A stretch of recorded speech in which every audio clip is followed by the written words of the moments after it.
Non ci stanno i lavoratori della Mares alla decisione unilaterale dell'azienda di premiare solo alcuni di loro e non tutti i dipendenti in forze negli stabilimenti di Rapallo e Casarza Ligure. Un premio di partecipazione che arriva a fine anno e che i sindacati hanno chiesto venga equamente suddiviso tra tutti i lavoratori attraverso un percorso di contrattazione.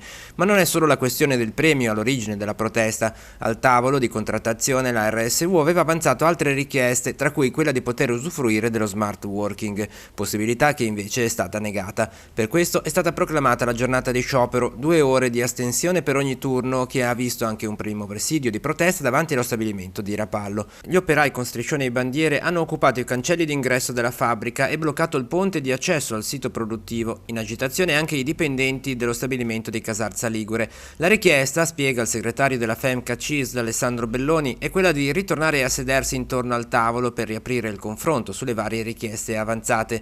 L'azienda, che conta circa 200 dipendenti, è leader nel settore della subacquea. I lavoratori in assemblea hanno votato di astenersi 2 ore di lavoro in sciopero, sia qua al sito di Rapallo e a quello di Casarza Ligure, perché l'azienda su un premio di partecipazione ci ha detto che non intende concordare con l'organizzazione sindacale su nessun premio, ma che vuole essere libera di darlo a chi vuole il premio di partecipazione. A Rapallo la manifestazione è rientrata nella tarda mattinata, proseguirà invece a Casarza Ligure nelle prossime ore. A Casarza Ligure usciranno gli ultimi 2 turni, da mezzogiorno alle 14 per quanto riguarda il primo turno, dalle 20 alle 22 il secondo e dalle 4 alle 6 il terzo turno.